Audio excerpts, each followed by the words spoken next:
the biggest station in the world, playing all of today's hits. You're listening to Instinct Radio.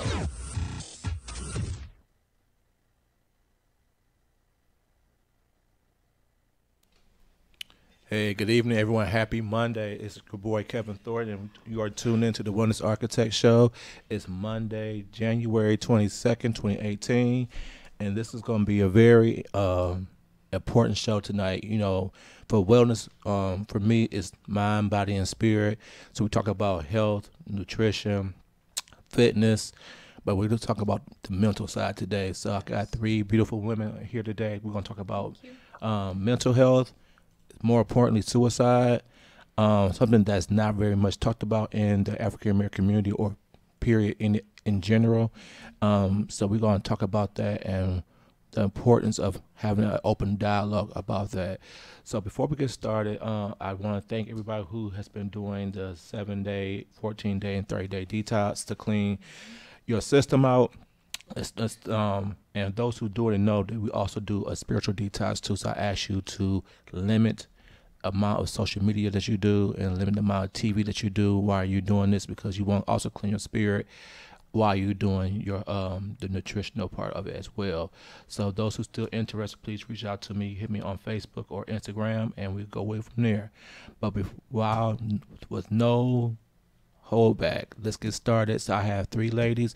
The first lady is not new to the show. She came on here last year, and she is now back. Miss Chandra Hardy, how are you doing? I am wonderful. How are you? I'm amazing. So what I want you to do is tell everybody who you are and what you do and how you get to this point, and then we're gonna go to the next two ladies. Okay. All right. My name is Chandra Hardy, and I am a liberator strategist and a game changer.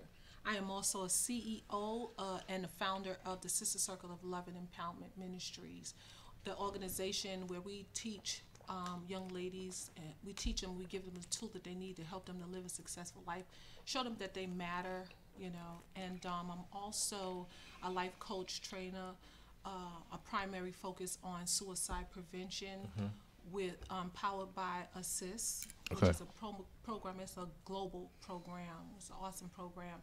And how do I get to this point? I am a suicide survivor. Okay. So I had to give back. I thought that what God had for me, and he turned it all around. I thought that what I was supposed to do is to give back to those by giving them non-perishable items and clothes. He said, no, give them the tools that they need to help them not to re-enter into the system. He wanted them out of the system. And in the process, I came into a whole lot of individuals that were experiencing suicide and depression because you're homeless. You have no hope. And majority of the time, people don't have any hope. So they need to be given hope back, you know, and need to be shown that they matter. They can. Okay. It's a purpose for Well, their good to have you back, ma'am. life. Yes. And you? Hi. How you Thank you doing? for having us here. Thank I'm doing you. really well. My name is Lotus Riche, and I am the CEO of Lotus Riche Life Coaching and Consulting. We're here locally in Douglasville, and our address is 6790 West Broad Street in Douglasville, Georgia. Okay. We can be found in Suite J10. I also have an office in Augusta, Georgia. For those who are in Augusta that want to find us, they can find us there. Of course, go to my website, lotusricheignites.com. Okay. My primary focus in life is to help people become a better version of themselves. And oftentimes they can't do it if they don't have a coach, just like on the football field, Yep. just like on the basketball field. Yes. We have to have somebody who's got the schematic to help get us where we want to go. And that's where I come in, because I have the schematic to help people improve their life one step and one day at a time. My primary focus is suicide intervention. And one of the reasons why my primary focus is that is because many years ago, I worked in construction, and unfortunately, my boss, I never knew his wife, but every time she would bake him a cake, she would send me a piece. Never met her. And one day, I was able to talk to her on the phone. And unfortunately, she got some bad news, bad diagnosis. I think it was cancer, and she was going to lose her life. So she suicided. Wow. He also went and he suicided. And the hard thing for me was that his son also worked for the same company. I worked alongside of his son day in and day out. And what do you do when you see someone who's lost both of their parents to suicide? Mm-hmm. But what hurt me so bad was because the weekend before he went home, my boss, his name was Alan, I'll just use that name. Mm-hmm. I said to him, "Hey, Alan, how are you?" Because he had gotten electrocuted and he came back to the job. He was doing well. And I said, "Hey, you remember me?" And he said, "Yeah, I remember you." But he went home that weekend and he suicided. Mm-hmm. Another colleague of mine, same thing, standing on the dock, Friday afternoon, we're ready to go home. And he tells me, "My wife is having an affair on me. I have 2 lovely daughters. I love them. They're everything to me." He went home that weekend and he suicided. And I had to ask myself, did I miss the invitation? Mm-hmm. The signs. And oftentimes people miss the invitations. We just recently had a 6-year-old child suicide. I've been in Japan for the past 3 years working for the Department of Defense. And that's when I became a suicide prevention trainer. I initially went over to work with people who have substance use disorders and mental illness. But a friend of mine, Angela Elting, she introduced me to ASSIST. And that made a world of change. So when I came back to the United States about 1 year and 8 months ago, and I decided to start my company, I said, I can't go on with my life knowing that this program is not being recognized right here in Atlanta. And it's only God, because I was going back to Japan. I had a job and everything. Mm-hmm. But God saw fit for a tree to fall on one of my properties, and God said, "You're staying right here." So I stayed, and I started the program here. Mm-hmm. And these lovely ladies are just ramping up, and we're working together to save lives. So that's my primary Wow. focus, and we have the workshops each month. Okay. I think you have a flyer that Mhm. hopefully we'll be able to show Yep. later on. Our next workshop is coming up on the 26th and the 27th of this month, Mhm. and it's going to be locally in Stockbridge. It's here. And Yes. if you look at the printout, it's going to be held at the First United Methodist Church Mhm. in Stockbridge, and you can see it's going to be on North Henry Boulevard. Mhm. You can reach me via my email, which is on the flyer, as you can see. You can call my 1-800 number and reach me, which is also on the flyer, Mhm. if you want to participate. Okay. So please know that you can reach us at any time, 24/7. All righty. And you, ma'am, how you doing? I'm fine, thank you. Thank you for coming. Yes, sir. My name is Jessica Frazier. I'm the Uh-huh. founder of Straight Street Life Center Incorporated. Mhm. I work with girls that have been sexually exploited in the state of Georgia. Wow.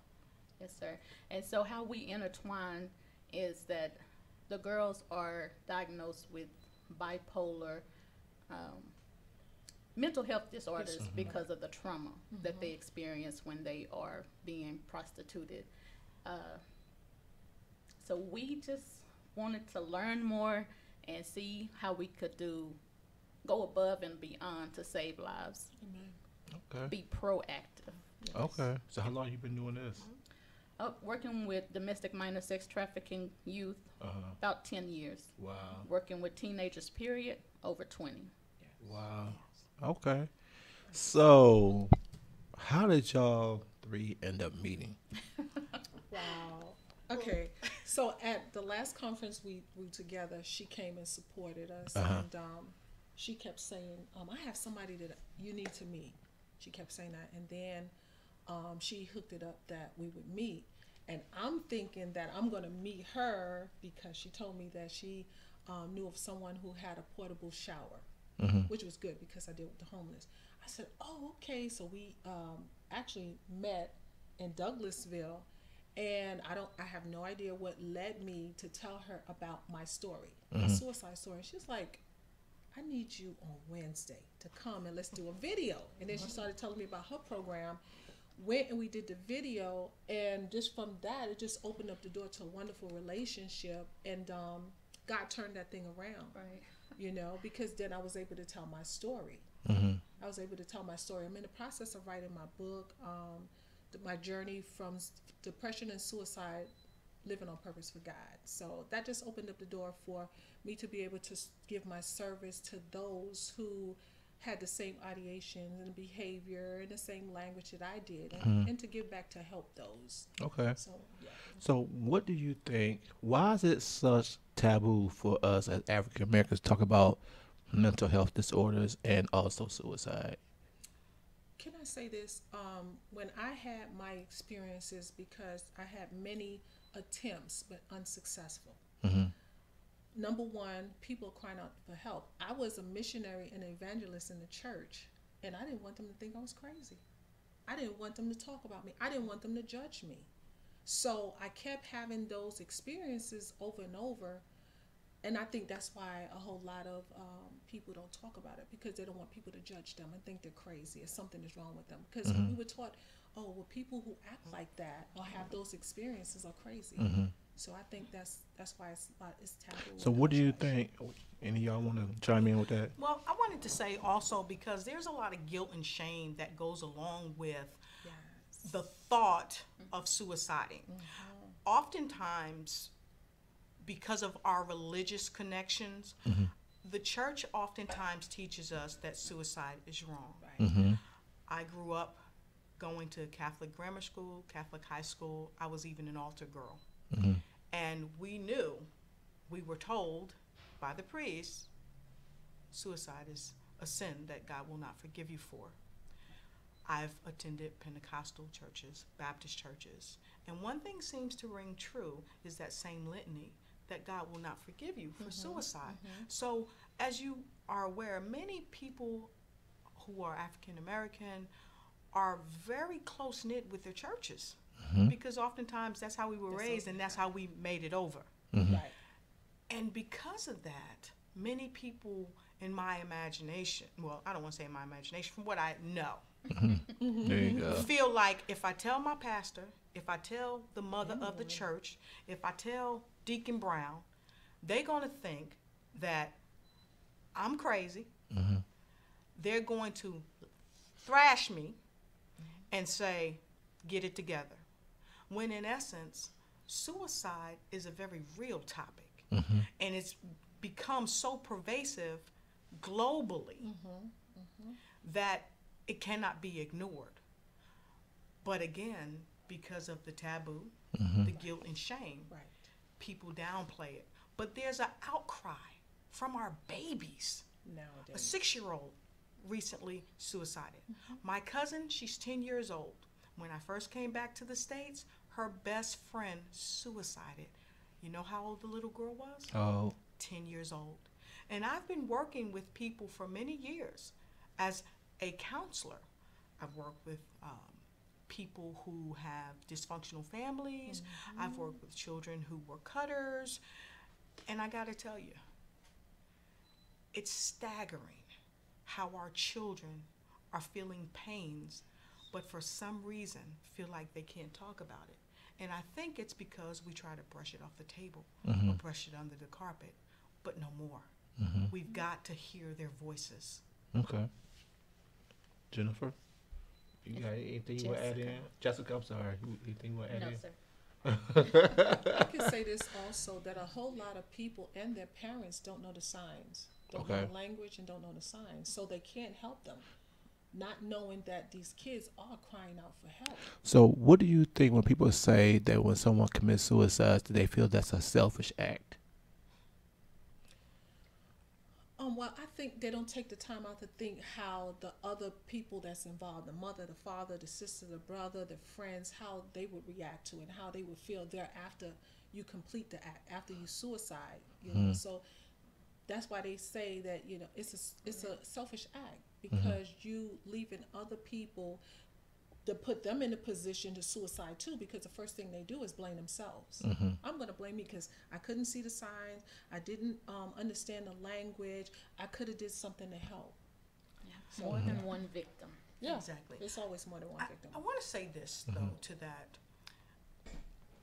That statement that people often make, oh, you're just selfish. It's a statement of judgment. And I think oftentimes people reach the level of suicide because The judgment. they're being judged Right. already. Mm-hmm. So again, that's another reason why we don't hear the cry Right. or we don't see the cry. Right. So we have to refrain from judging first and foremost. And those that do judge and Right. say you're selfish, well, ask yourself, if you didn't have the Absolutely. coping skills Right. to deal with whatever is going on, is it possible that you might go down that lonely road too? Right. Now, some people may say, no way, I won't. I'm stronger than that. But you let your mother die, or let your father die, child. or let your child get ran over by a truck, Jesus. Yeah. and tell me that the thought may not cross your mind. Of course. My aunt once told my mother, after my uncle died, she said to my mother, I lost my husband and I loved him dearly, but nothing is like the death of your son, because my cousin died before my uncle died. So when you're in despair like that, do you think that you might think that way? Mm-hmm. I mean, Sheandra, she's a suicide survivor. Had you ever thought maybe about that? I thought about that many times, over and over and over. If I did it, how would my parents feel? What would happen thereafter? And just like you said, everybody tells you that if you do it, God will never forgive you. So I didn't want God not to forgive me, having a personal relationship with God. So, yeah. A lot of times these people are crying out for help. A lot of times they really don't want to do it, because every time I attempted, I just really didn't want to do it, but I'm crying out for help. Hey, don't you see me over here? Hey, I'm over here. Can't you feel it? Can't you see it? Especially when I went to church, and then you would have some people prophesy and stuff, and I'm like praying, like, God, let today be the day that they understand, they see me, they call me out, oh God, because I'm crying out for help, and it didn't happen. So a lot of time they are crying out for help. And this is why I think is why it's important, what you guys, what you ladies are doing, and also as fellow coaches, life coaches. I always say that I try to create a space that's a safe space for people, so they won't feel that I'm not going to judge them, because that's the reason why people don't say anything to anybody, because they don't want to be judged. They want to just be able to tell their experience, and so then from there, allow us to give them the tools they need to create a new experience. But if everything somebody say to somebody is going to be in judgment, then they're not going to feel comfortable Exactly. going to the next spot. And that's why I want to transition, like, even to men. I want the best for all people. But as a black man, I'm very aware that we need a lot of help. And as black men, we don't feel like we can talk to anybody, Right. because of course the judgment, and we are stereotyped to be a certain type of way. Right. So then, if we have any form of vulnerability, people could use it as a weapon towards us. Exactly. So then, what do we do for the men who's listening, or when we share this out to everybody? What can we do for them? Because a lot of these men are suffering in silence. They are. Right. Let me say this. This is one reason why we came together, and we created the Healing and Restoration Center. It's a conglomerate of all three businesses, because with our three businesses, we are all certified life coaches. We have background psychology degrees, certified in the DISC assessment, which is a behavioral assessment to really help people understand their behaviors. I need some information on that, because I went to grad school for that, with organizational psych, but I wanted to learn the DISC. Okay, So, not a problem. We can help you with that. all right. Have a licensed minister on board. We also have licensed social workers on our team. we right in our office. And when I say on our team, I'm talking about us. I'm not going to single each person out, but us. So we came together because we don't just want to leave people at the edge of the river of suicide. After we take them through, we have a preparatory class before the workshop to help them get their mind wrapped around you can make a difference. Then we take them through the workshop. And we utilize the assist model because, like I said, I've been teaching it for the past 3 years over in Yokosuka, Japan. We use that model because it's global, Right. and it works and it makes a difference. And we also have a PhD that's a part of it, and she's also one of the master trainers. We have Bill Kilmer and Mr. Johnny Kuzmano, who are also master trainers for this model. So outside of the suicide intervention, because it's not prevention, Right. we also help them with life coaching after the workshop.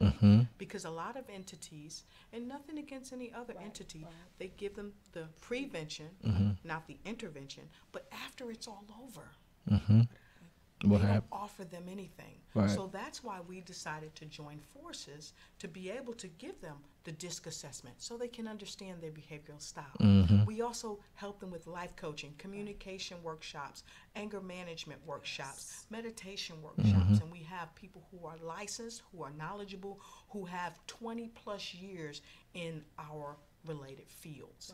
And that's where we want to invite the men to come. And at the end of this program, I'd like to go ahead and put our 1-800 numbers out. We'll put our address out again, and they can call us because we have men on our staff that can also relate, both African American, Caucasian, and Latino men as well. So we're bridging the gap for it all. So we want to say to the men, you're welcome. We want you to come because unfortunately, our society has said, if you're a man and you deal with your feelings, you're weak. Yeah. And who wants to appear weak? Right. Or they'll say that those men who, in order to deal with your feelings and emotions, that means you had to tap into your feminine side. And once you say that, most men are not going to want to do it.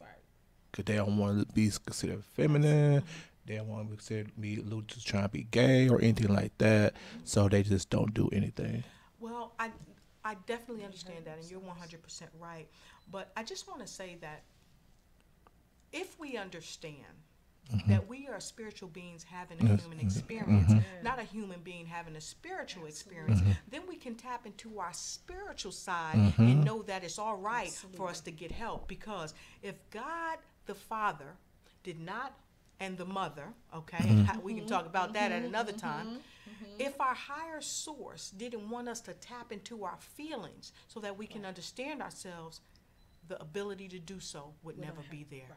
Right. So I challenge the men that are out there listening. Please don't give up and don't give in to the social stereotypes that if you connect with yourself, that there's something wrong. If you increase your emotional intelligence, that there's something wrong, because there's nothing wrong with you or who you are. And if you are having any type of suicidal ideations, there's nothing wrong with you. There's just something wrong with the situation that you're in. And that's what we're here for, to help you navigate through that situation and come out on the other side. Okay. You know, but we have to realize too that the Bible says that we wrestle not against flesh and blood. So what we are doing is we're fighting against a natural thing, that it takes a supernatural thing for us to conquer and overcome, because we can't do it in our own strength. We need the Holy Spirit. We need the Word. We need those who are to be held accountable, just to help us, to thrust us on the right path. So what do you say, either three you can answer, what can you say when people know they have a mental issue or something that's like depression or something like that's going on, and somebody you need to go see a therapist, or somebody you need to see a life coach, and we say, I don't need to see them, I got Jesus. What's your thoughts on that? Wow. Okay. I know working with girls that have been sexually exploited, there's usually something going on, and of course, these are children. So they're gonna fight you on. You need to see a doctor. You need to see a psychiatrist. You need to. There's nothing wrong with me. Right. Or I'm okay. But they're really not, because there's somewhere there's like a chemical imbalance. Right. Some people just need some medication to get stable so that they can make some rational decisions. So you definitely just make them understand. Just make them understand that it's okay to talk to somebody. You're in a safe place. It's time to, get some help.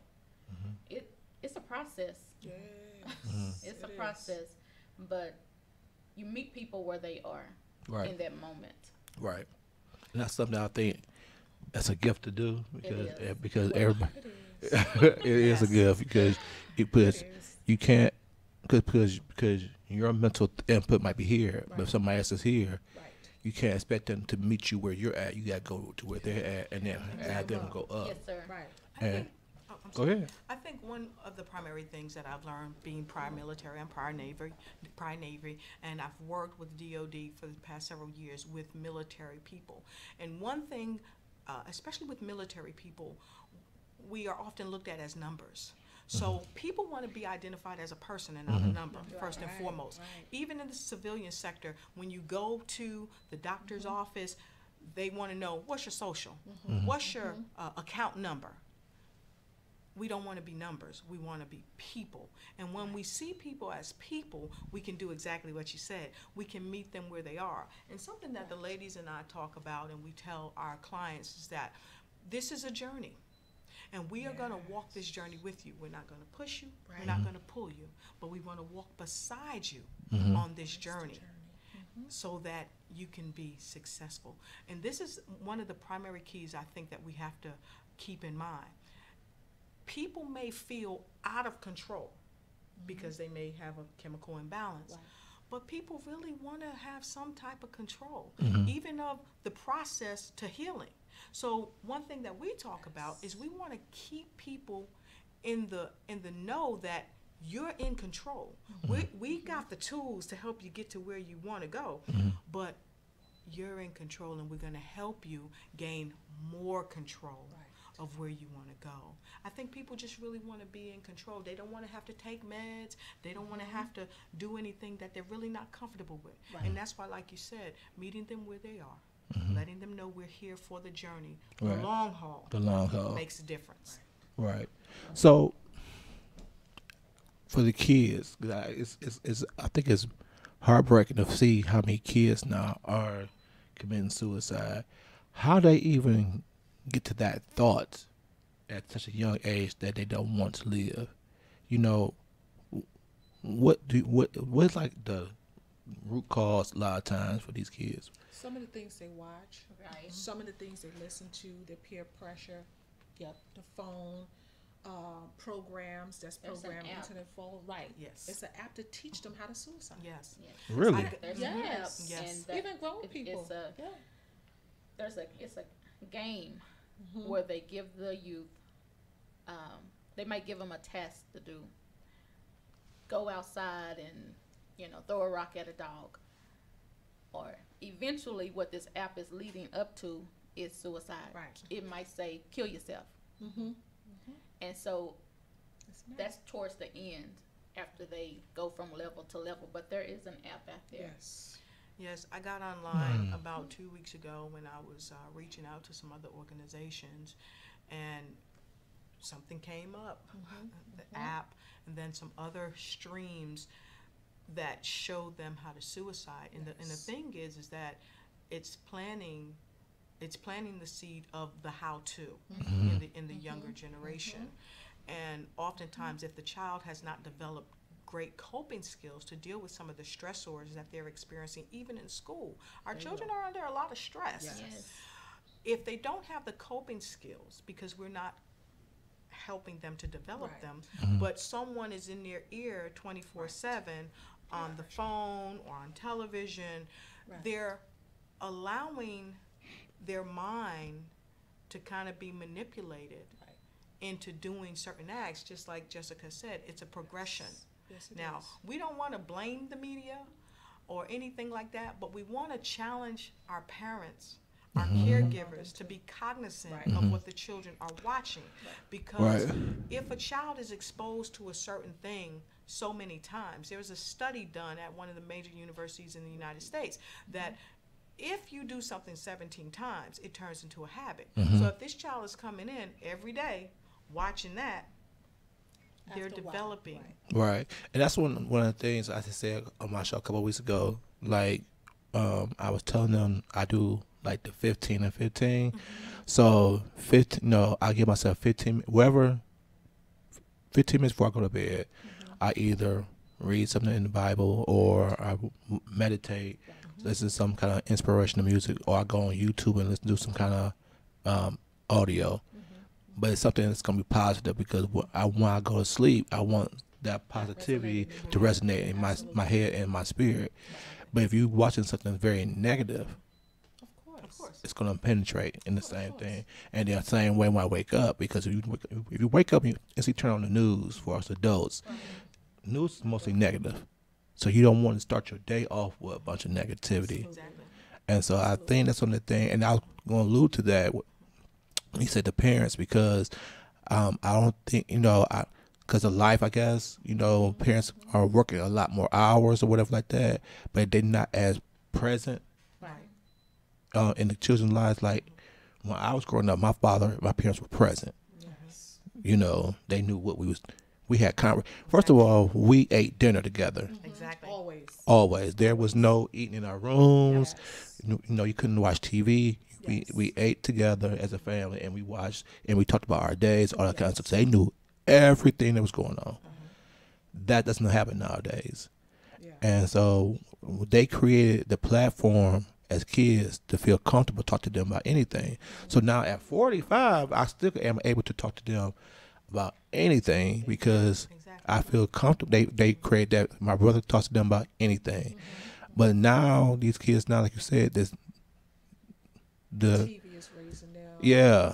And friends are raising them. And even the neighbors raising them. But the neighbor's not living right. So you still influence negatively. right. Yeah. So these TV shows have a great big influence on how they live their lives. What are they?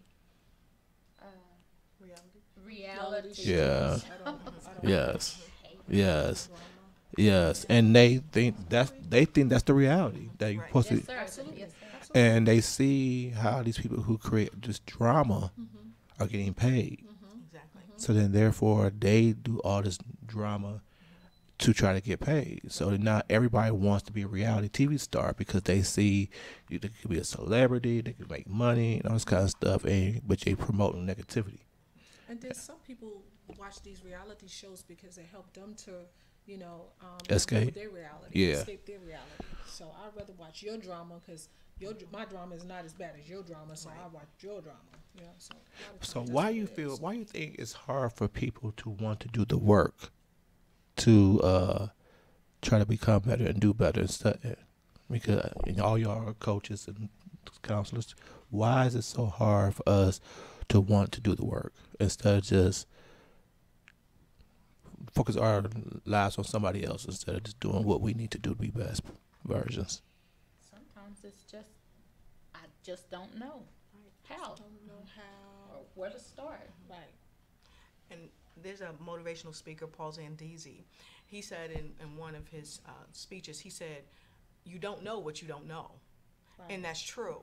What Jessica said, some people, they just don't know. I used to tell my clients when I was overseas, when I would first do their intake, I would ask them, and they're all military or predominantly military, I would ask them, "Are you here to work?" Because if you're not here to work, I'm going to take you down to my director's office and I'm going to match you with another counselor, because I'm not the one for you. And once they bought in and they said, "I'm here to work," then I knew the process could get started. once they had a made up mind. Because when you change what you think about changes. If you're constantly thinking that, oh, I got to go and watch this reality show, oh, I got to go and make sure I got the nicest sneakers because I want to look good, but I don't want to feel good inside, you don't have a made up mind to change yourself from the inside out. Absolutely. So it starts with a made up mind. And again, if you don't know what you don't know, or you don't think there is a problem inside because of your environment, you only know, Right. you know, to the front of your fence. If you don't go Beyond out, that. or if no one comes in. That's all you So I think that's one of the major challenges. It is. Go ahead. I have a saying that I like to post on my Facebook page. Awareness is frontline strategy. It is. So with that being said, using a platform like yours to introduce what we do, Right. let somebody know that there is help out there. So that's like just awesome. Thank you. Yes, sir. I think you know sometimes people will inbox me and say you have other life coaches on, you have other health coaches on, they all could take away from me, and I said it's bigger than me. I think when I met this guy, and eventually I'm gonna work with him as a publicist. He's gonna be my publicist one day, and he said, your ultimate goal. I said, my ultimate goal is to be the male version of Oprah, All right. with the black version of Dr. Oz, Yes. and use that as a combination. So I can't be, I'm a educator by heart, so I always want to learn. I can't do all the teaching all the time. I want to be able to learn as well. So there's other people who do the same thing as me or something different than me that I can learn from, and you all can learn from. So I use this as a platform to educate people as well. So suicide is something that needs to be talked about.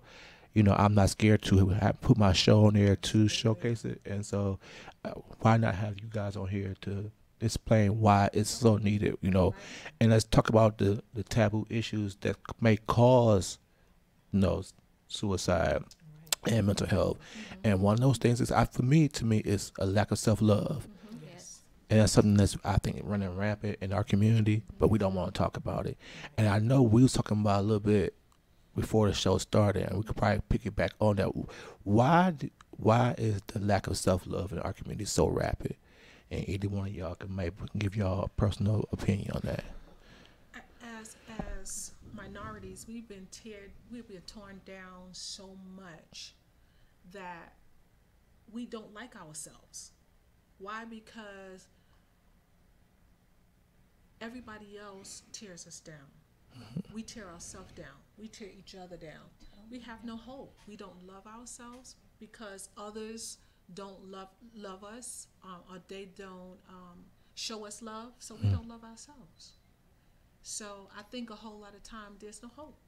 We don't have nothing to strive for. We don't have nothing to look forward to.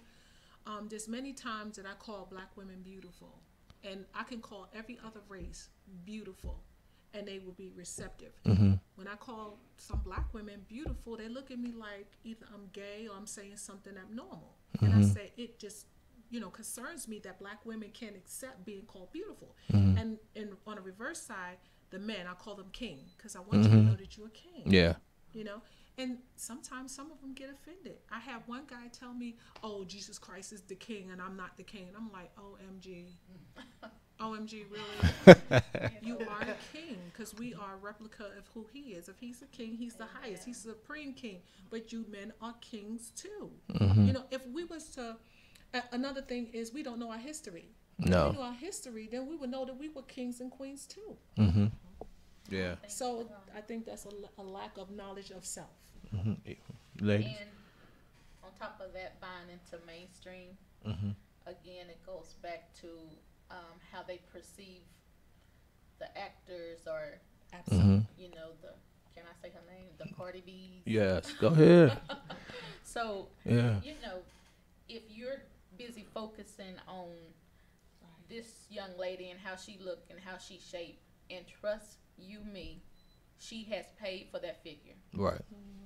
If you're focused on how she looks and and all that kind of stuff. When you're not taking the time to taking away from you, you're not taking the time to love who you are for real and who God purposed you to be. Right. I would like to say that I read this wonderful book many, many years ago. It's called The Sisters of the Yam by Bell Hooks. And Bell Hooks put it so eloquently of how we have self-loathing. And we have self-loathing because it's been a generational thing that's been passed down for centuries because of what happened to us on the plantations. If you read the book, The Making of a Slave by Willie Lynch, it's a real thin read, small read. I used to give it out to people.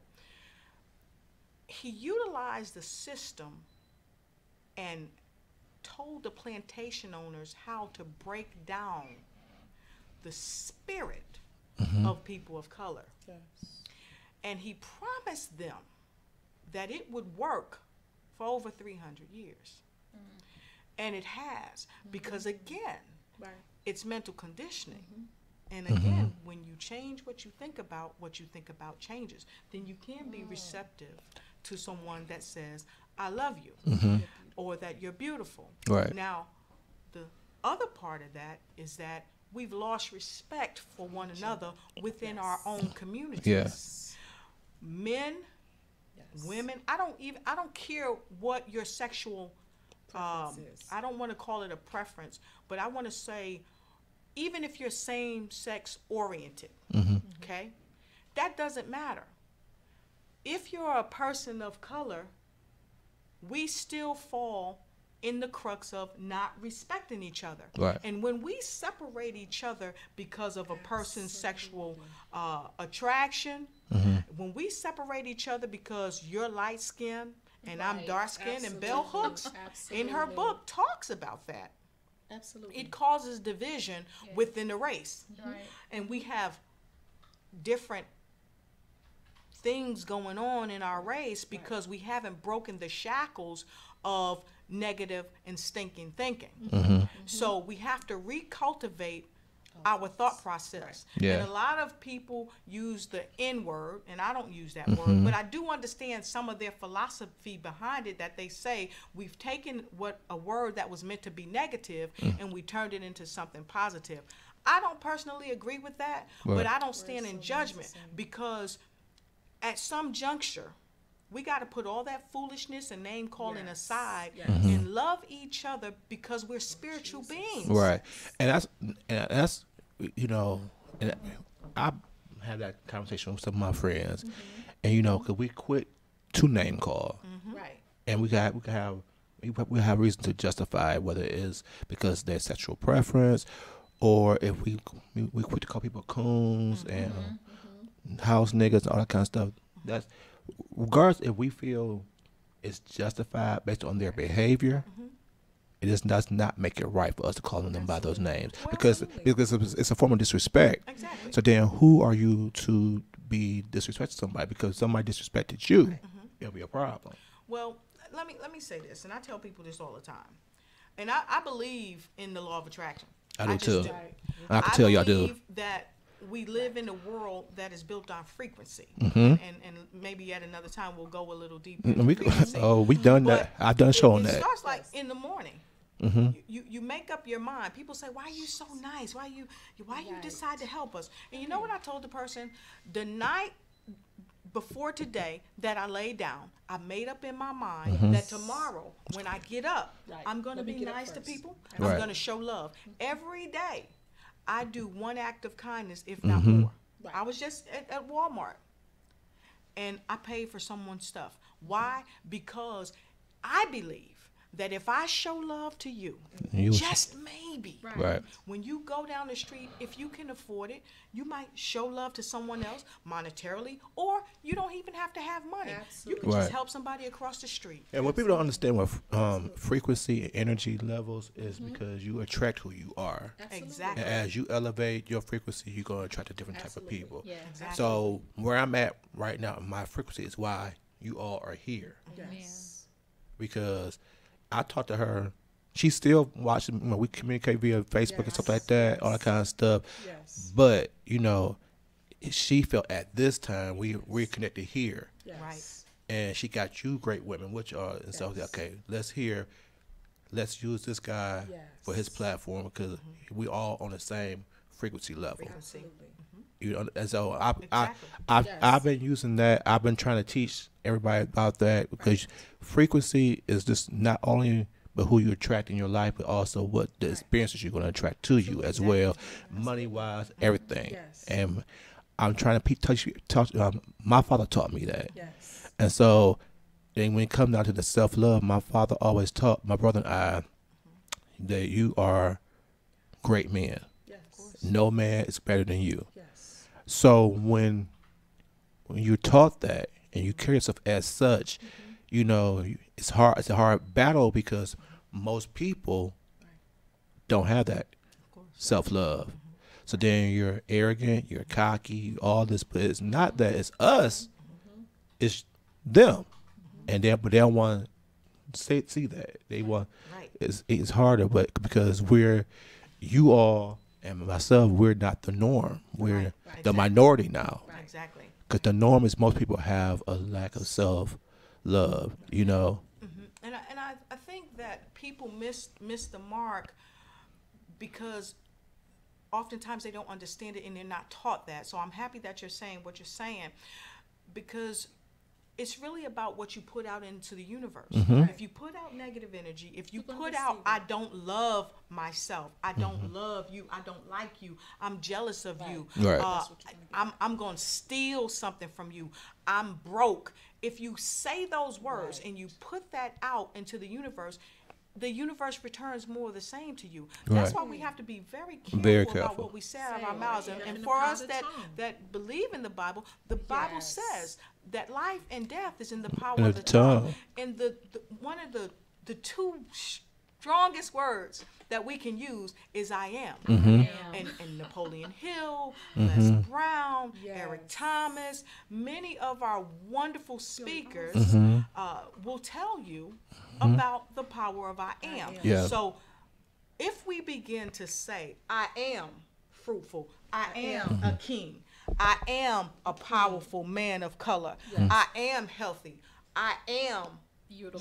whatever I am You're right. whole. we I am desire to Right. be. Inside out. And It will and to happen. piggyback off of you, because all the people you spoke on is people I read or listen to, all that kind of stuff.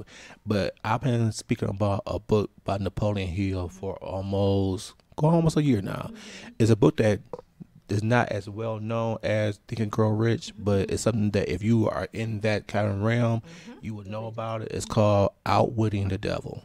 I love that. I sent her the video about outwitting the devil. And OMG. Yeah. and you know what? Again, That you is said like the frequency. most powerful Yeah. book I Yes. have ever while listening to it. I did the Yes. audio book. It was the most powerful book I had ever heard in my life. And I challenge those that are listening and those that are watching. Go on YouTube. Yes. We go on Yes. YouTube and Google for everything else. Do your due diligence to yourself. Go on YouTube. I challenge you to listen Outwitting the Devil. You can Yes. listen to it in your car. You Oh can listen my to it in God. your phone. Yes. Listen to it because Napoleon Hill talks about the fact that the adversary uses our shortcomings, our fears, Yep. and our desire to grab what our neighbor has, Mm-hmm. okay, Right. against us. Right. I challenge you to listen to And that. he used OMG. the devil is not the guy in the red outfit with the horns and the Right. pitchfork. Say it again. He uses each and every single one of us. Exactly. Any opportunity. Any opportunity. The teachers, the pastors, everybody. Absolutely. You know, it's funny when I first listened to it. It's like right when Donald Trump became president, and I was like, I got clarity to a certain extent because it was like we looked at it as if God had blessed us for 8 years of Obama. But the reality was it was a blessing, but also it was the fear that was also planted at that time. Exactly. Because now you have white America who, you can't Right. blame them because they were taught to feel they are superior. And so now you got this black man that you got to take orders from. And so that fear took over on them. And so in that fear, they took him. And so now they made a decision based off feelings and emotion. And a lot of times you make decisions of feelings and emotions is not really a productive situation. Now look where we're at. The wonderful thing about it is God word said He'll turn it around for our good, because He's gonna turn it around Yeah. for our good. if we But believe I look that. at it like this too. You know, everybody saying what we know about the situation. Right. This is I think God forced this because since no one wants to just deal in reality of what goes on, Yes. He's going to say, I'm gonna use this man right here as the vessel to force conversations. Yes. Exactly. Yes. And I just wanted to add this too.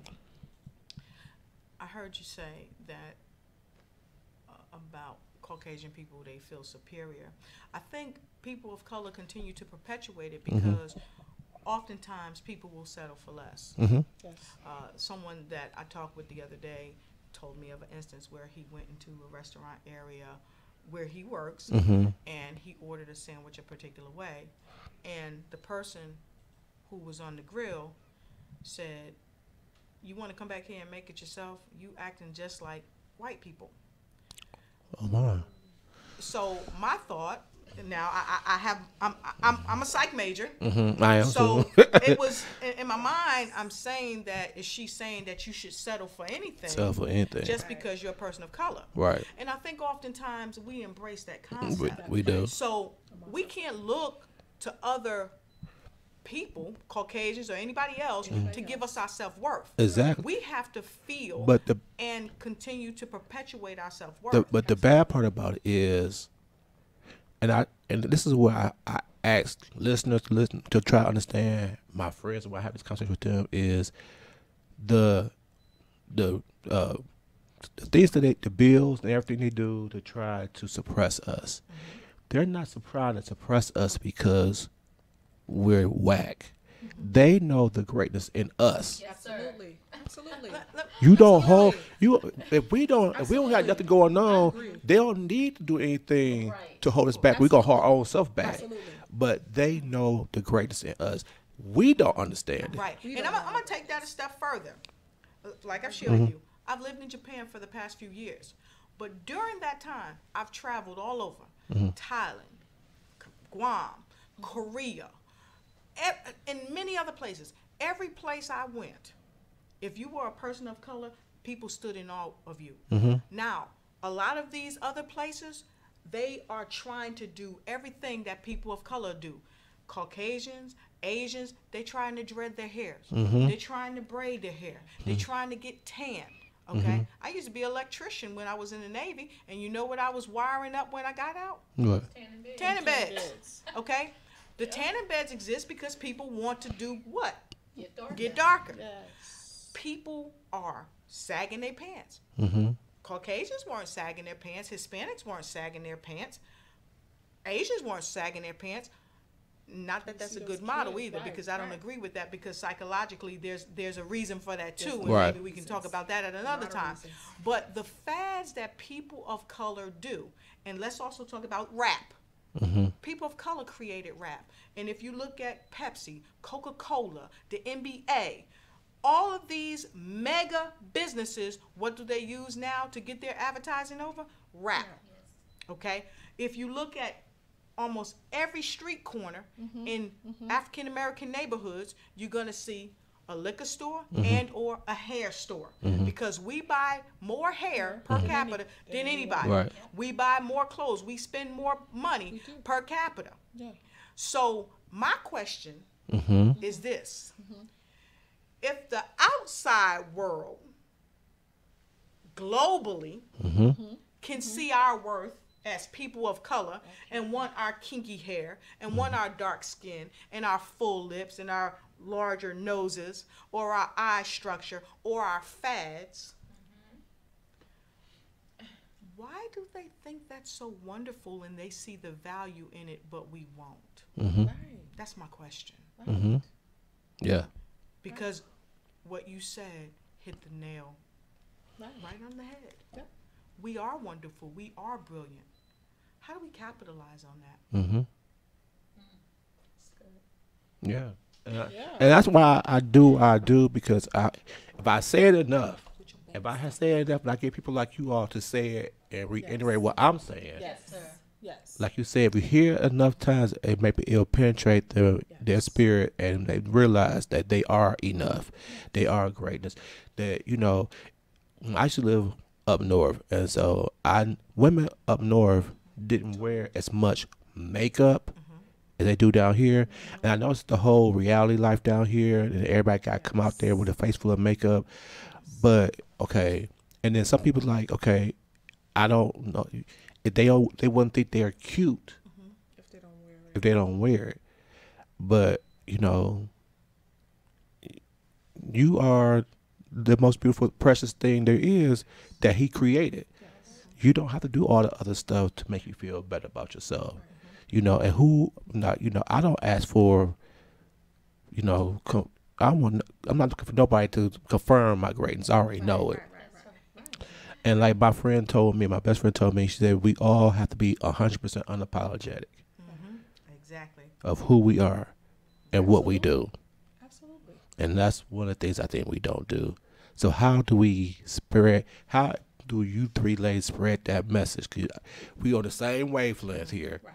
How do we spread that message? How do you guys spread that message to the kids, to the adults? How do y'all spread that message? First of all, we be transparent. Yes. Very transparent. I tell my stories all the time. I think I spoke to you the last time. Mm-hmm. I'm a model for 11 years, and the world's way of beauty is what they project out there inside these agencies and stuff. You have to look a certain way. You have to shape a certain way. You have to be a certain size because, back in the days, it was all about the slim women. Mm-hmm. The heavy set women were cast out. God had to show me what true beauty was. He stripped me of all of that.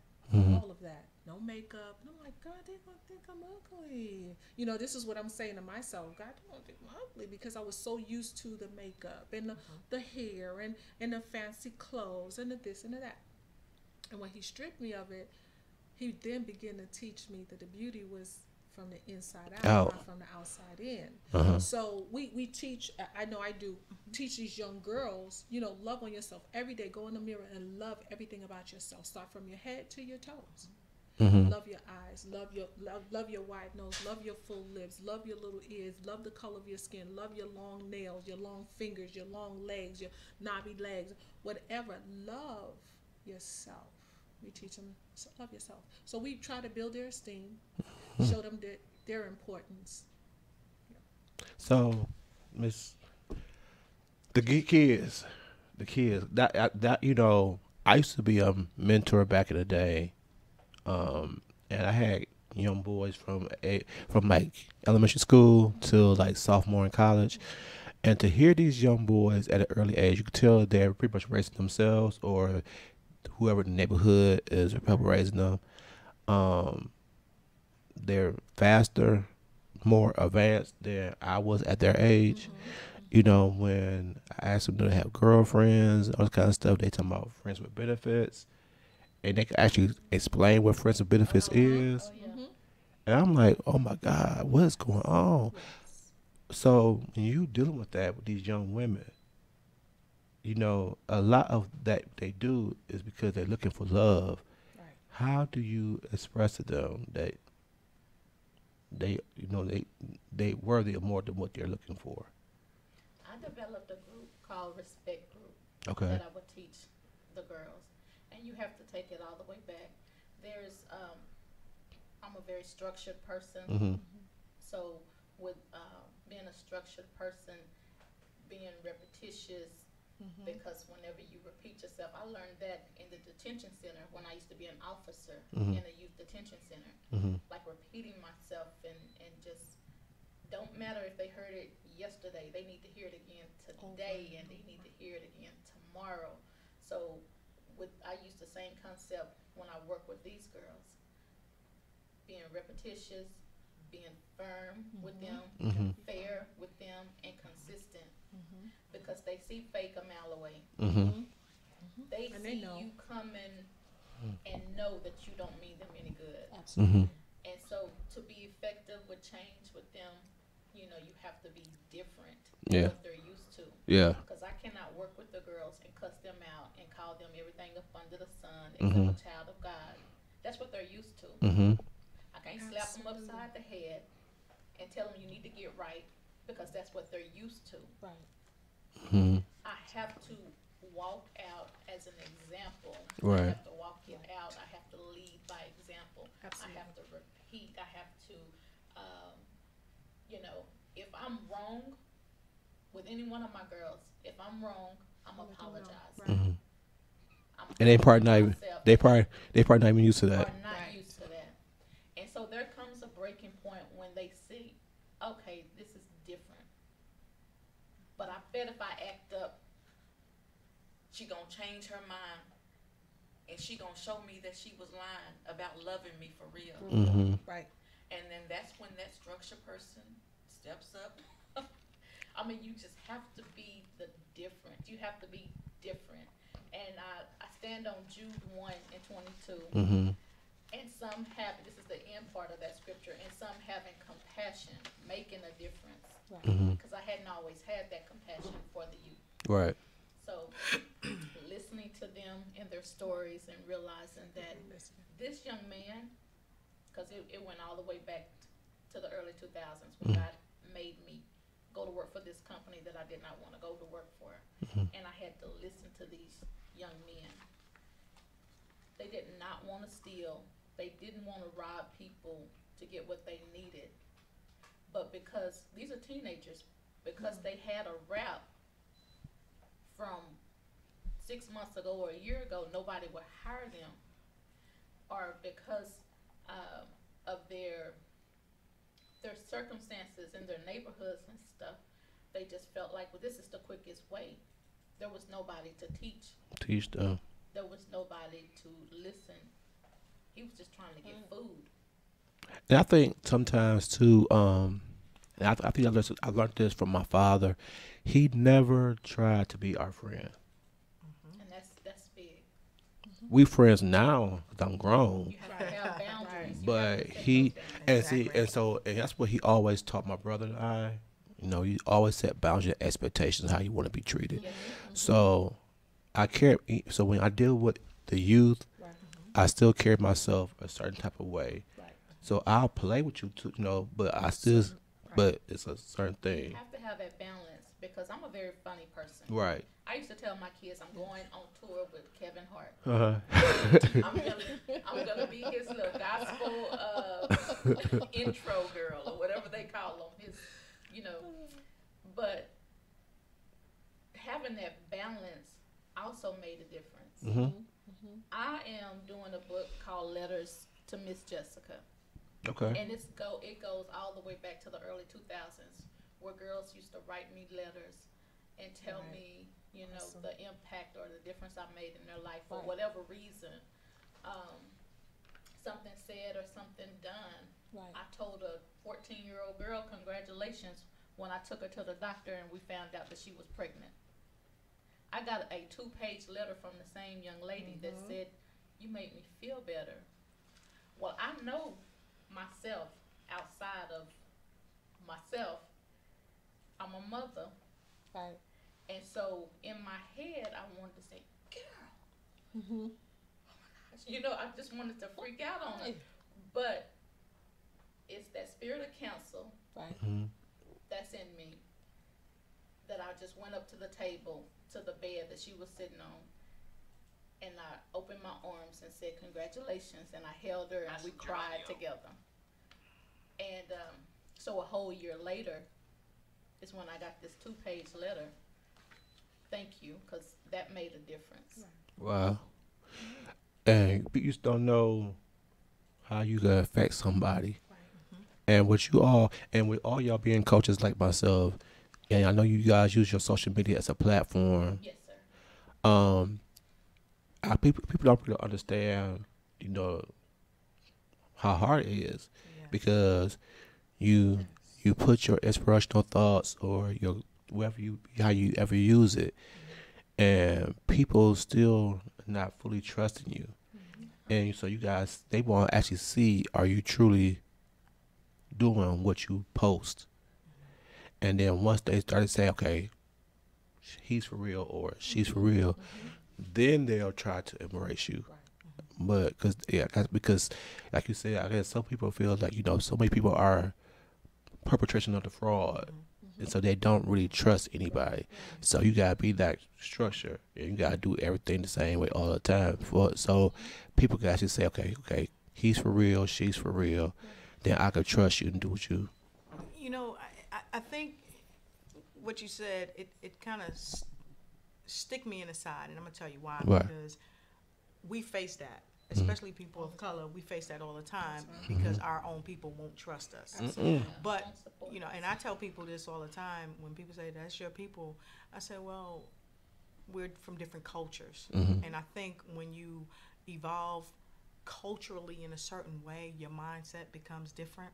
But I said all that to say, that's something that kind of keeps us back if we allow it when we move into a professional realm. Because I know coming along, I had people ask me, well, would you come to my church and would you speak? And I told them, no, I'm working on my bachelor's degree. Once I finish my degree, I'll come, because our people, they want us to have something behind our name. And then other people, different shows and universities would say, Miss Rashay, would you come and would you speak? And I say, no, I'm working on my master's. I don't want to come right now. Let me get that behind my name. And then it was, Lotus, you can't keep giving in excuses because you're already dynamic. You can't let what somebody else might think stop you. Right. So I said, you know what? While I was in Japan, I was working on my doctoral degree, but that wasn't going to be my excuse not to go out and to talk to people, because this is the thing. You can't make up somebody's mind. All you can do is what you do. Right. So if people out there want to see what we do, I challenge you. Pick up the phone, call us, come by, because you won't know what you don't know unless you give it a try. And I think sometimes people use that as an excuse, really not to get help. Well, let me see what they're doing. Let me make sure they're legit. And I've used that excuse as well. So what I'm challenging people to do is come from behind their excuses, instead of saying, well, they black or they're women, or, we don't know if they're legit. Step out on faith. Make yourself the most important person in the room. That's what I tell my clients. Who's the most important person in the room? You are. And if you're that important, you're worth taking a chance to come see what we're about. Right. And it's funny that we'll spend our money on everything but helping ourselves. Exactly. Exactly. If I do, I'm a life coach, but I do health coaching as well. So I do these detoxes, and if I say it's free, it's free. They all coming. But as soon as I say, okay, this is the price, they'll want to do it, but they'll spend $300 on some weave. They pay $65 an hour to put some makeup, to get their makeup done, to go see Beyonce. Eyelashes. They stand in line for the new pair of Jordans. I'm happy you said Jordans. I done took my shoe off. Because what you said is spot on. I have people ask me about these shoes all the time. I wear them every day because I suffer from L4, L5 disc degenerative arthritis. Okay. I'm a basketball player. So got a torn meniscus. Right. All kind of stuff. This was the best money I've ever spent. And now I'm not telling anybody to go out and buy the shoe, but I'm just making a point that what he said made sense. It took me a long time to buy these shoes. These shoes cost me about $269. Then I got some other add-ons. I paid $300 something. And you know what I tell people, and a lot of men ask me this, even with what I do in my primary job. Well, how much was the shoe? Is it expensive? And I say to them, what's expensive to you? Right. Because if you work every day and you're hurting in pain, what's more important, the quality of life or what you're going to pay? I Right. bet you your kids, if your kids say, "Mommy, Daddy, I'm hurting," you're gonna move heaven and earth to make sure they have the right shoes that they need. When I was coming up, my brother had a high instep. My mother and father worked tediously. They had to get his shoes. No, they couldn't go to Buster Brown's. They had to get his shoes specially made. So I took off my shoe just to say this.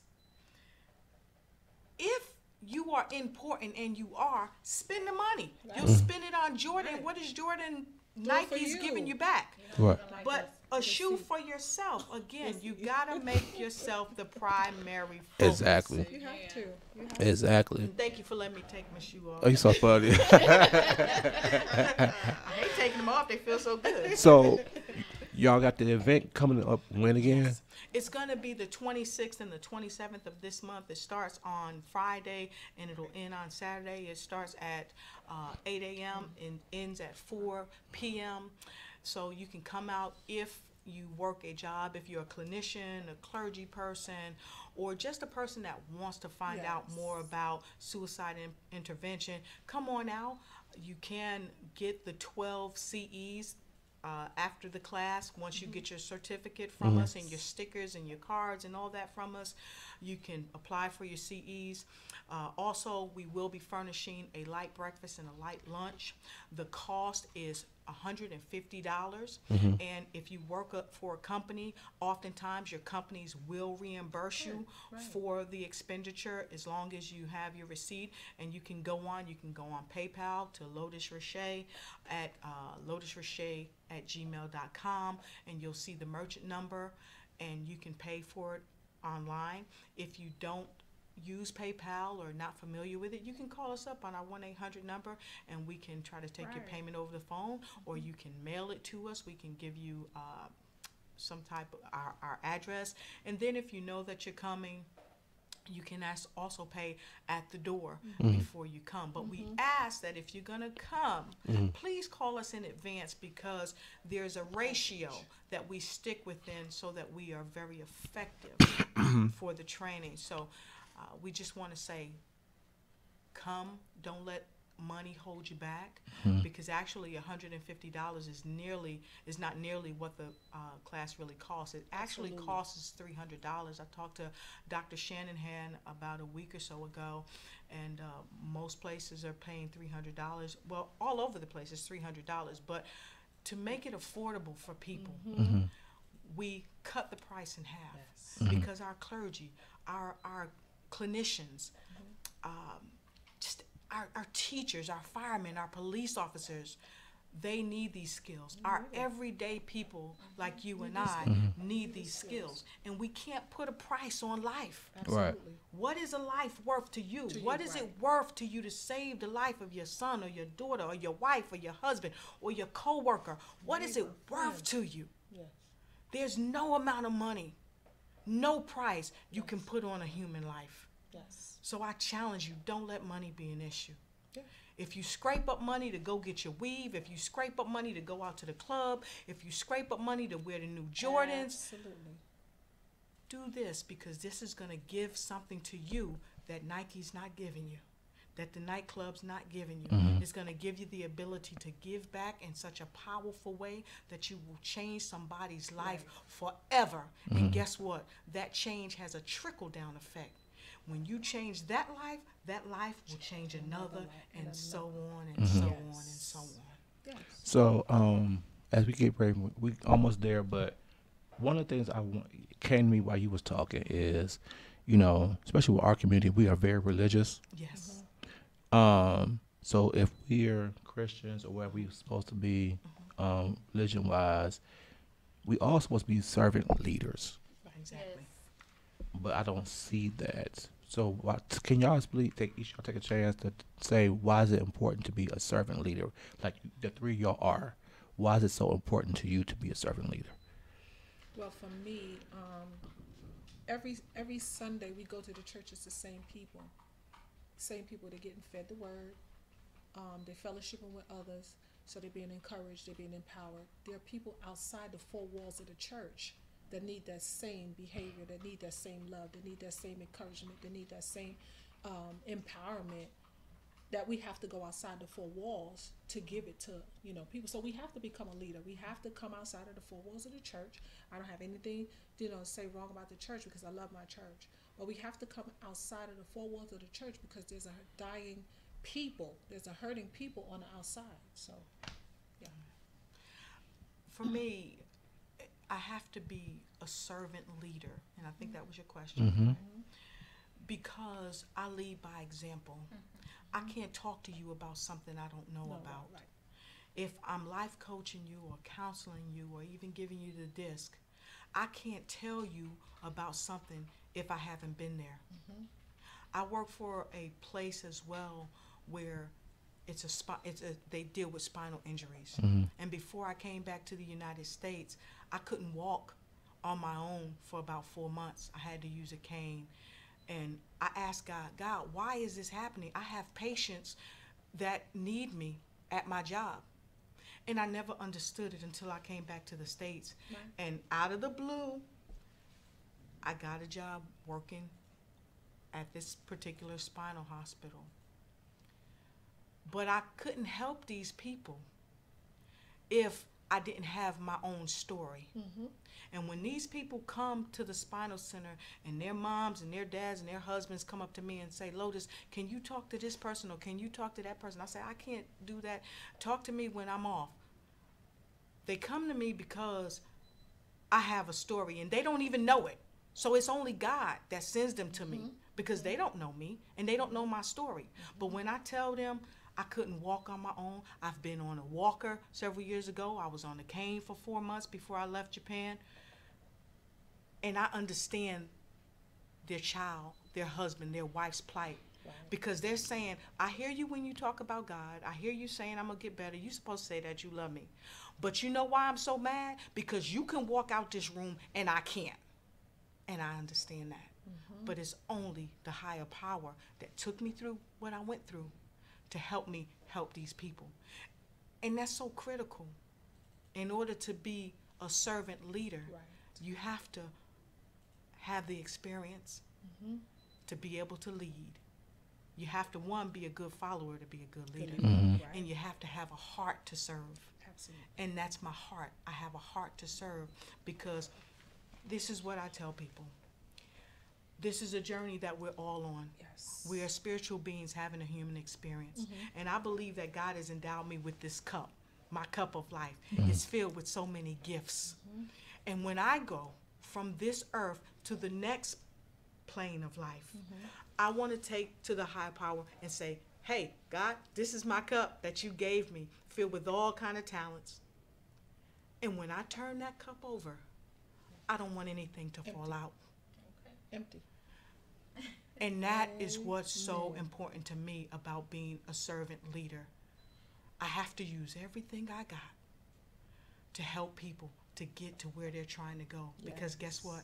Yes. There's only 6 degrees of separation. If I make a difference in your life and I empty my cup, hopefully that'll encourage you and Shiandra and Jessica and Angie all the way in Japan to serve from the empty cup premise. Yes. And if we do that, it's unequivocal that we're going to make a difference. Yes, Good ma'am. and faithful. Well, simply put, being a servant is a mandate. To me, it's a mandate because Jesus came as a servant. He could have Right. came as anything, Anything. Right. but he came to serve. And so when I got saved, for real, that's what I took on literally, was to serve. And then because I have a teachable spirit, I allowed God to take me to those places that I didn't want to go to, which is one of those jobs in the detention center I did not want to go. But there I know I had to learn compassion for his people because I didn't like kids. I didn't like teenagers. But I worked with them back in Texas. But I was very judgmental. And I would tell them to their face, I don't like you. You should be at home with your mama. Your mama should have whooped your butt. You, all of that stuff. What they were used to. That was me in the 90s. But when I moved to Georgia, and he said, go to this place, and I cried I said, please, God, no. It was to teach me compassion. And that's his heart. Yes. Because he had it for me. Because I should have died so many times in my mess. But because of his heart towards me and his saving me and teaching me through the walk, then I was able to receive what he wanted me to get. And I appreciate serving. Amen. It's not a hard thing. I like that. Mental health. We gotta come back to that because it's such a big thing, and how I don't even know how to say it now because it's such a taboo subject. But it's really bad right now. Because I know before I became a coach, I got coached, and one of the things we talked about before the show was, especially with the men, they don't feel like they have a place to talk. And I'm glad you guys have a place. Y'all have men there to help out, and we're gonna stay connected. I will find you, so I can help out any kind of way. I would like to do so as well, because this is why I really try to focus a lot on men. The two top things that men deal with, which can cause depression, is abandonment Yes. and molestation. Yes. Huge, which can cause the depression, because a lot of men get molested, Yes. and then they judge themselves, especially if they in the act of getting molested, if they get aroused by it. Cause then they judge themselves for saying that I liked it, and so then they don't want to tell nobody. So they live in misery because they feel like they tell anybody, then they're gonna be judged. Right. Even with abandonment issues, they don't feel comfortable talking about it because everybody is insensitive to that person's story. You may be strong enough to say, yeah, my father was not available, but he's not going to prevent me from being my best self. That's you. But everybody's experience and story is completely different. But if you tell them, hey, I don't have one, you need to get over it. Or if they girlfriend or they somebody say, I didn't have a father either, get over it. Then they have no one to turn to. So then they go into this depression. So what can we do? Well, majority of the time, these men act out because they are suffering in silence. They're suffering these ideations. Some of them become abusive. Some of them do drugs. They use outside entities and behaviors and experiences to tell us that there's something going on. I can't tell you, right? I can't tell you, but I'm trying to hope that you can realize it through my actions. Something is going on. I need to talk. This is wonderful right here. I think number one is coming and talking at your radio show. Go to the conferences where there's a lot of men that's pouring out. Katie Woe does an awesome job. When he have certain conferences for the young boys, I take my son because my son is raised around women. But I thank God for the deacons in the church, because the deacons is what helped me to raise him. Now he's doing an awesome job. Another thing, don't be afraid to talk to another man. If you got a best friend as your male, you trust him, tell him what's going on. I mean, if he's your best friend, you're going to consider his advice. You're going to consider his opinion because he's your best friend. And I don't believe he'll steer you wrong. Talk to other men. I know a lot of men don't like to talk. And I always hear the topic when we conversate, when women get together and they talk about, he never talks to me. But he'll turn around, you ask him, baby, what happened today at work? Oh, nothing, it's good. But then 5 minutes later, he get on the phone and say, yo, man, yo, she talked to me like I was a little boy. Yo, I wanted to, like, wow, I just asked you what happened. You couldn't tell me, but you turn around and you tell your friends. So that's good. It's good. talk to your friends, counseling. I tell you this, when I was going through my suicide ideations, I couldn't go to the church. I didn't go to the church. You know what I did? I called Juanita Bynum hotline. I called TD Jakes hotline. Because they don't know me, so they wouldn't judge me. But I was able to release. You know, they were able to empower me. They were able to talk to me. They were able to pray with me, and I felt better. So I can suggest, call a prayer line. They don't know you. They're not going to judge you. And then after you call the prayer line, if you need to go somewhere, we're there for you. Healing and Restoration Center. Come to the Healing and Restoration Center. Yes. And one thing I want to tell people too, we talk about our connection with the higher power, but I want to tell you, you don't have to be of any religion. Right. Even Right. if you feel like you don't believe in God, that is your That's choice. That's where you are. Yeah. But don't let that stop you Right. from coming to get help or just coming to talk to somebody. Right. Because some people think like, well, if I go, they want to give me help. You know what? I'm not there to help you. I'm there to listen. That's So it. whatever you want to share or whatever you don't want to share, if you just want to sit and cry, if you want to cry, you might not want to sit and cry. This is what I do with my young people. I take them to the gym and I teach them strikes and blows, because our young people have a lot of aggression built up. If you want to come down, you want to go to the gym and work on strikes and blows to get the aggression out. And once we do the strikes and blows, I tell them, say whatever you're feeling inside, because that helps to purge that energy. Our goal is to meet you where you are. We're not going to judge you. Right. Gonna judge you. All we're saying is we're encouraging you to come as a man, as a young man, as a young boy. Those of you that have young men growing up and you're not sure what's going on, but you know that they need an outlet. We're here. And see, I think I don't want to take away from the young girls because they have a lot going on too. Of course. But those young boys have a lot going on because, you know, especially if the father's not there. Well, society is a little more sensitive to women and to little girls, because the societal norm is it's okay if you're a woman, to emote publicly. Right. It's okay for you to have emotions and be in touch with your emotions. But our children, we tell them, don't do it.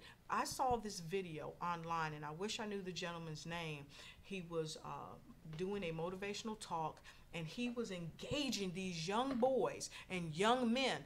Get in touch with your feelings. And if at a later date you contact me, I'm going to find that video and I will post it on my website at lotusfreshayignites.com so people can see it. I'll also post it on my Facebook and my Twitter so people can see it. Very powerful. Very powerful.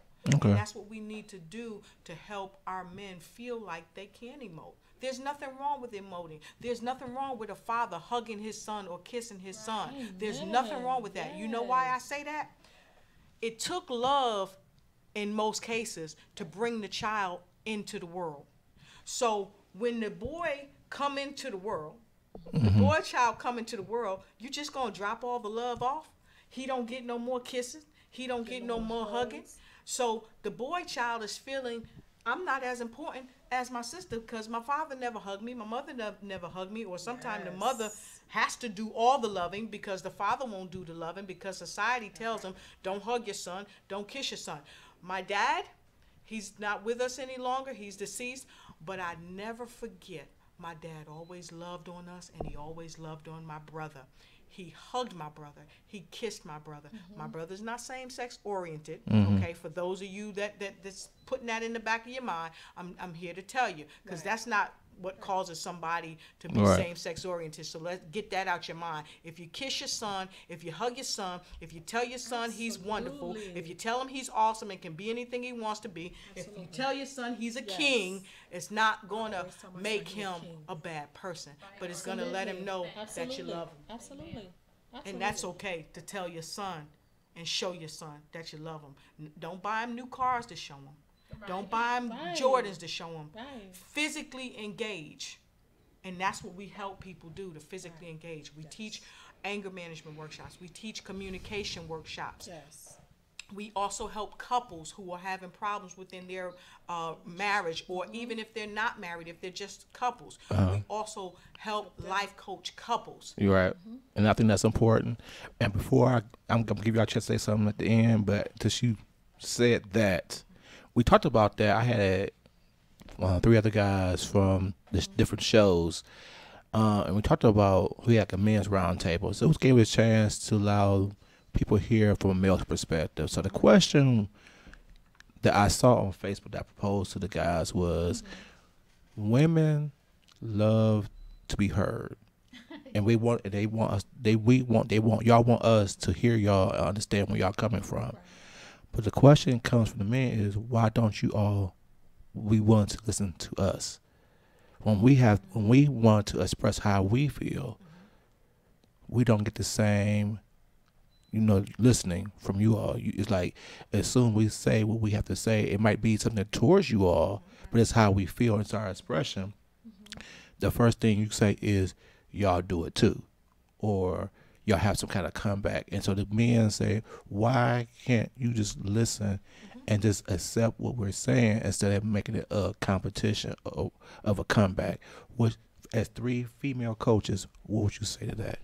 To some degree, that's abnormal to a woman, because men don't talk; they hold everything in, and it's always a physical thing with a woman from a man.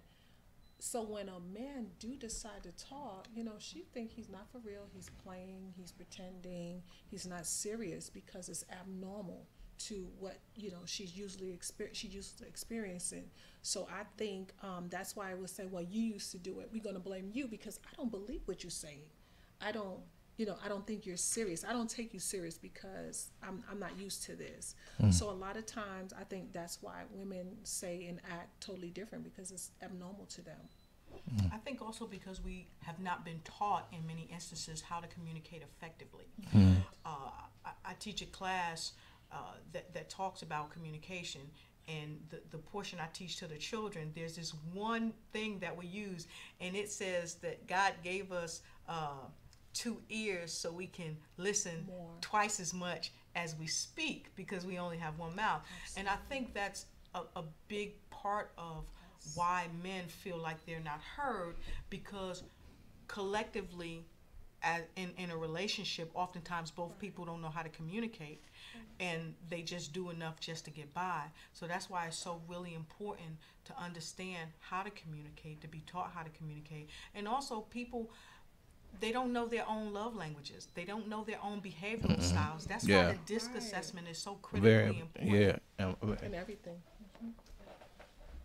Well, it's what they said, the communication, we're different in a lot of ways. The communication styles and how we're brought up plays a big part in it. I grew up with my mama, and I was divorced very many years ago. I've been divorced almost 20 years. So with that being said, I've been in control of my house all of my children's life. And so if I was to get married today, and then we're having this conversation, it's going to take God for me. It's going to take the Holy Ghost for me, because I've been in control so long. And so just to be able to listen to him intently, it just takes work. It takes work.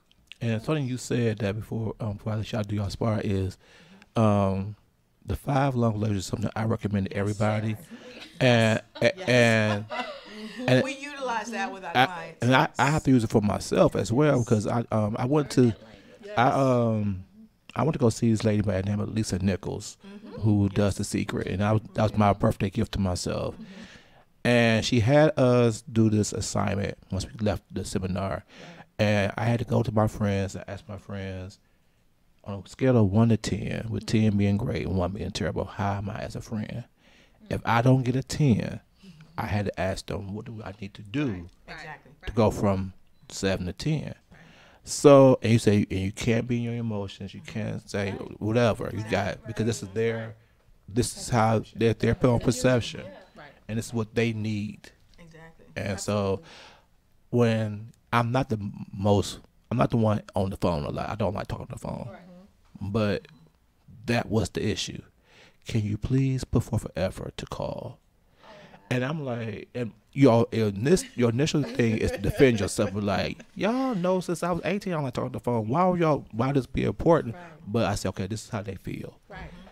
So if I'm going to try to elevate the friendship, and say, okay, I asked this question now, am I going to put effort into it?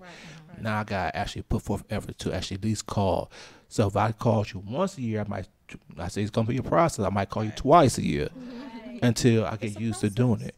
But, that's one of the things I challenge people to, because, I'm more of acts of service. So I'm going to do for you. And that's how I show my love to you.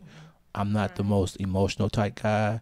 So, because that's how I was raised. Like, my whole family is not like that. Me, my brother, we all do things for each other. That's how we express love. So when I have somebody come to me and they all huggy, that's a lot for me. Yes. But I don't want to push them away, because that's their way.